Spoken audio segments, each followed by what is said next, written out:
গুচ্ছ লয়ারদের টিমও রাখতে বলেছি, যাতে করে কোনো শ্রমিক যদি ভিন্ন রাজ্যে গিয়ে সমস্যায় পড়ে সাথে সাথে নোডাল অফিসারকে ফোন করলে নোডাল অফিসার সেই রাজ্যের কনসার্ন ডিপার্টমেন্টাল মিনিস্টার বলুন বা থানাতে বলুন বা ডিজিকে বলুন বা যাকে তার সাথে কথা বলে আমাদের শ্রমিকগুলোকে যাতে রিলিফ দেয়।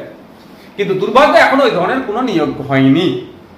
পশ্চিমবাংলার মালদা মুর্শিদাবাদের যে সমস্ত বিধায়করা আছেন বা ক্যানিং পূর্ব পশ্চিমের যে বিধায়করা আছেন, পশ্চিমবাংলার শাসক দলের যে এমপি এমএলএরা আছেন, তারা কি করছেন? এই নিয়ে তারা কোনো শব্দ খরচ করছেন না। বাংলাদেশি বলে যায় তাদেরকে যেভাবে অত্যাচার নেমে আসছে, দমন পীড়ন হচ্ছে, তারা মেনে নেওয়া যায় না। আমরা দেখছিলাম গরু ছাগলের মতো দড়ি বেঁধে রাস্তাতে কিভাবে নিয়ে যাচ্ছে, এটা তো হিউম্যান রাইটস ব্রেক হচ্ছে। এটা তো আমাদের বাংলার নাগরিক, তাদের সাথে এই আচরণ হচ্ছে, এটা নিয়ে একটা উচ্চবাচ্য নাই কেন? কেন আমাদের রাজ্য সরকার গুজরাটের সরকারের সাথে, আমাদের রাজ্য সরকার হরিয়ানা সরকারের সাথে, আমাদের পশ্চিমবাংলা সরকার মহারাষ্ট্রের সরকারের সাথে, আমাদের পশ্চিমবাংলা সরকার উড়িষ্যা সরকারের সাথে কেন এমওইউ করছে না বা কেন আলোচনা করছে না যে এই ধরনের করা যায় না? দুর্ভাগ্য আমাদের, আমরা তাদের কাছে শাসন কার্যের দায়িত্বভার দিয়েছি। যে মাইগ্রেন্ট লেবারগুলো আজকে অত্যাচারিত হচ্ছে তার 95% কিন্তু ভোট তাদের মধ্যে তৃণমূলকে দিয়েছে। আজকে তারা যারা তৃণমূলকে ভোট দিচ্ছে তারাও সুরক্ষিত নয়, এবং তাদের ভোটে যারা এমপি এমএলএ হয়েছেন, মিনিস্টার হয়েছেন, তারাও একটা কথা বলছে না। তাই পরিযায়ী শ্রমিকদের ভাইদের বলবো যে ভাবুন কাদেরকে আপনারা রাজ ক্ষমতা দিয়েছেন। রাজ ক্ষমতা দিন এমন যাদের আপনাদের জন্য তারা গলা ফাটায়।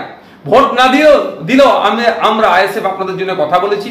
অলরেডি আমরা লেবার দপ্তরে গিয়ে জানিয়েছি যে অবিলম্বে প্রয়োজনে আমাদের বাংলা শ্রমিকদেরকে রাজ্যে ফিরিয়ে নিয়ে আসা হোক, এখানে কাজের ব্যবস্থা করা হোক।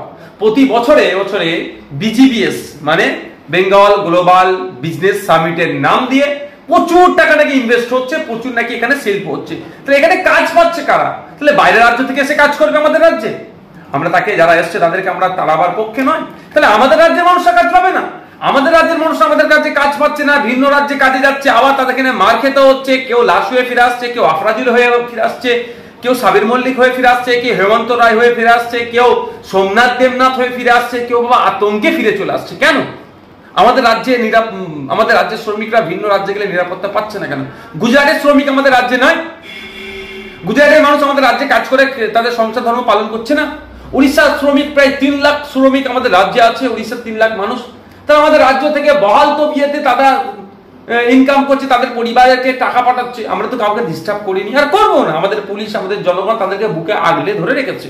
মহারাষ্ট্রের মানুষ নাই, বিহারের মানুষ নাই, ঝাড়খণ্ডের মানুষ নাই, আপনার উড়িষ্যার মানুষ নাই, উত্তরপ্রদেশের মানুষ আমাদের রাজ্যে কাজ করছে না? করছে তো।